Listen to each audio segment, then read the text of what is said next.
Hi dears, welcome back to Ammu's world. It's me Saranya. അപ്പോൾ നമ്മുടെ ഇന്നത്തെ വീഡിയോ എന്ന് പറയുന്നത് വില്ലേജ് ഏരിയാസിലുള്ള 2025 സ്റ്റിച്ചിങ് ചാർജസിനെ കുറിച്ചാണ് കേട്ടോ നമ്മൾ സംസാരിക്കുന്നത്. അപ്പോൾ നമ്മൾ പലയിടത്തും പല റേറ്റാണ് ഇരിക്കും. ഞാൻ പറയുന്ന റേറ്റ് ആയിരിക്കില്ല ചിലപ്പോൾ നിങ്ങളുടെ സ്ഥലത്ത്. അപ്പോൾ നിങ്ങളുടെ ഏരിയ വില്ലേജ് ആണോ സിറ്റി ആണോ എന്നുള്ള കാര്യം നിങ്ങൾ കമൻറ്റ് ചെയ്യുക. അത് കണക്ക് തന്നെ ഇത്രയും റേറ്റ് ഉണ്ടോ, അതേ കൂടുതലാണോ കുറവാണോ എന്നുള്ള കാര്യവും കൂടി ഒന്ന് കമൻറ്റ് ചെയ്യണേ. ഇതിനകത്ത് ഞാൻ ഏതെങ്കിലുമൊക്കെ പറയാൻ വിട്ടുപോയിട്ടുണ്ടെങ്കിൽ ആ കാര്യം നിങ്ങൾ കമൻറ്റിൽ ചോദിക്കാവുന്നതാണ് കേട്ടോ. അപ്പോൾ ഞാൻ അതിൻ്റെ റേറ്റ് നിങ്ങൾക്ക് പറഞ്ഞു തരുന്നതാണ്. അപ്പോൾ സിറ്റി ഏരിയ ആയിട്ട് നമ്മൾ കമ്പയർ ചെയ്യുമ്പോഴത്തേക്കും വില്ലേജിൽ റേറ്റിൽ നല്ല വ്യത്യാസമുണ്ട്. വില്ലേജ് ഏരിയസിൽ പൊതുവേ സിറ്റിയെക്കാട്ടിയും കുറവായിരിക്കും. ഓരോന്നിനെ പറ്റിയും നമുക്ക് നോക്കാം. ഓരോ റേറ്റുകളും നമുക്ക് എത്രയാണെന്നൊക്കെ ഉള്ളത് നോക്കാം. ഫസ്റ്റ് നമുക്ക് ബ്ലൗസിൽ നിന്ന് തന്നെ തുടങ്ങാം കേട്ടോ. നോർമൽ ബ്ലൗസ് വിത്തൗട്ട് ലൈനിങ് ആണെങ്കിൽ 150 രൂപയാണ്. വിത്ത് ലൈനിങ് 250 ആണ്. പിന്നെ ഇതിൽ എന്തെങ്കിലുമൊക്കെ നമ്മൾ കൂടുതൽ എക്സ്ട്രാ ആൾട്ടറേഷൻസുകൾ വരുത്തുകയാണെങ്കിൽ അതനുസരിച്ച് റേറ്റിൽ വ്യത്യാസങ്ങളുണ്ടാവും. അതായത് മോഡൽ കൂടുന്നതനുസരിച്ച് റേറ്റിലും വ്യത്യാസം വരുന്നുണ്ട്.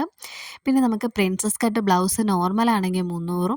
പിന്നെ അതേ കണക്കേന നമ്മൾ അതിലെന്തെങ്കിലുമൊക്കെ മോഡിഫിക്കേഷൻ, അതായത് പഫ് അല്ലെങ്കിൽ കഴുത്തിലൊക്കെ എന്തെങ്കിലുമൊക്കെ മോഡിഫിക്കേഷനൊക്കെ ചെയ്യുമ്പോഴത്തേക്കും റേറ്റ് എന്ന് പറയുന്നത് 350 അങ്ങനെ കൂടി പോകുന്നുണ്ട്.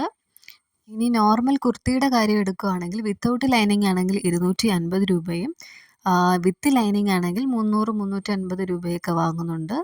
മോഡൽ അനുസരിച്ച് ഇതിൽ വ്യത്യാസം വരുന്നുണ്ട് കേട്ടോ. ഞാൻ നോർമലായിട്ടുള്ളതിൻ്റെ റേറ്റാണ് കേട്ടോ പറയുന്നത്. പിന്നെ അതുപോലെ തന്നെ ചുരിദാർ സെറ്റ് ആകുമ്പോഴത്തേക്കും വിത്ത് ലൈനിങ് ആണെങ്കിൽ 450, അതിൽ സാധാ പാൻറ്റ് ആയിരിക്കും വരുന്നത്. ഇനി ചുരിദാർ സെറ്റിൽ തന്നെ പെൻസിൽ കട്ട് പാൻറ്റും കൂടെ വരികയാണെങ്കിൽ 500 രൂപയൊക്കെ വാങ്ങും. ഞാനിത് ഒരുപാട് പേരോട് ചോദിച്ച് അറിഞ്ഞതും പിന്നെ ഞാൻ സ്റ്റിച്ച് ചെയ്ത് കൊടുക്കുന്ന ഒരാളായതുകൊണ്ടും എനിക്ക് ഞാൻ വാങ്ങുന്ന റേറ്റും കൂടെ കമ്പയർ ചെയ്തിട്ടുള്ള റേറ്റാണ് കേട്ടോ ഞാനീ പറയുന്നത്. അപ്പം ഞാനും ഈ റേറ്റിന് തന്നെയാണ് പുറത്ത് തയ്ച്ച് കൊടുക്കുന്നത്. പിന്നെ അനാർക്കലി മോഡൽ ടോപ്പ് ആണെങ്കിൽ വിത്ത് ലൈനിങ്ങോട് കൂടിയാണെങ്കിൽ 600 രൂപയും ലൈനിങ് ഇല്ലാതെ ആണെങ്കിൽ അതിൽ 100 രൂപ കുറവ് വരുന്നുണ്ട്. പിന്നെ അടുത്തത് അംബ്രല്ല മോഡൽ ടോപ്പാണ് കേട്ടോ. അതാകുമ്പോഴത്തേക്ക് 450 രൂപയൊക്കെയാണ് സ്റ്റിച്ചിങ് ചാർജ് വരുന്നത്. എ ലൈൻ ടോപ്പാകുമ്പോൾ 300 രൂപയും പിന്നെ ചുരിദാർ ബോട്ടം നോർമൽ ആണെങ്കിൽ 200 രൂപയും പലാസ പാൻ്റ് ആണെങ്കിൽ 225, സിഗരറ്റ് പാൻ്റ് ആണെങ്കിൽ 250 എന്നൊക്കെയാണ് റേറ്റുകൾ വരുന്നത്. പിന്നെ അംബ്രല്ല സ്കർട്ടിനാണെങ്കിൽ 250 രൂപയും പ്ലീറ്റഡ് സ്കർട്ട് വിത്ത് ലൈനിങ് ആണെങ്കിൽ 400ഉം വിത്തൗട്ട് ലൈനിങ് ആണെങ്കിൽ 350 ആണ് കേട്ടോ വരുന്നത്. പിന്നെ കിഡ്സ് ഫ്രോക്കൊക്കെ 350 മുതലാണ് സ്റ്റാർട്ട് ചെയ്യുന്നത്. മോഡൽ അനുസരിച്ച് അതിൽ വ്യത്യാസങ്ങൾ വരുന്നുണ്ട്. അപ്പോൾ നോർമലായിട്ടുള്ള റേറ്റുകളാണ് കേട്ടോ ഞാനീ പറയുന്നത്.